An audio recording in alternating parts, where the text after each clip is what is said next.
सर्वांना नमस्कार. मी मीनल करनवाल, जिल्हा परिषद मुख्य कार्यकारी अधिकारी. आपल्याला सर्वांना माहीत आहे की पीएम सूर्यघर योजना ही मागच्या वर्षी लॉन्च झाली.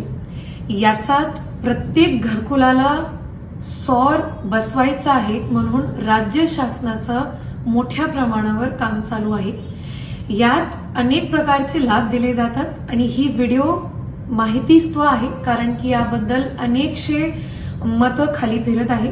पण मी आज या व्हिडिओच्या निमित्ताने क्लिअर करून देते की 1 किलोवॉटला केंद्र शासनाकडून 30,000 रुपये, 2 किलोवॉटला 60,000 रुपये आणि 3 किलोवॉटला 78,000 रुपये केंद्र शासन डीबीटीद्वारे थेट तुमच्या खात्यामध्ये देणार आहेत.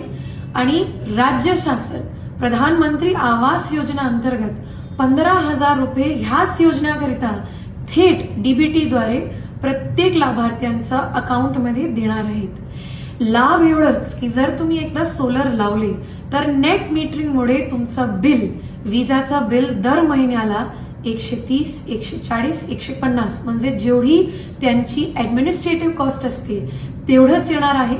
आयुष्यभराचा तुम्हाला हा लाभ होईल. फक्त थोडीफार सोलर पॅनलची कधी कधी वर्ष 2 वर्षभरात त्याला मेंटेनन्स करावी लागेल.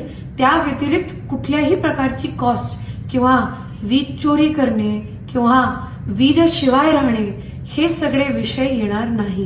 त्यामुळं माझी विनंती आहे की तुमच्या घरकुलाच्या इंजिनियरला किंवा पंचायत समितीला जाऊन या योजनेबद्दल माहिती घ्या आणि योजनेमध्ये अर्ज कसे करता येईल हेही पंचायत समितीला जाऊन करा. धन्यवाद.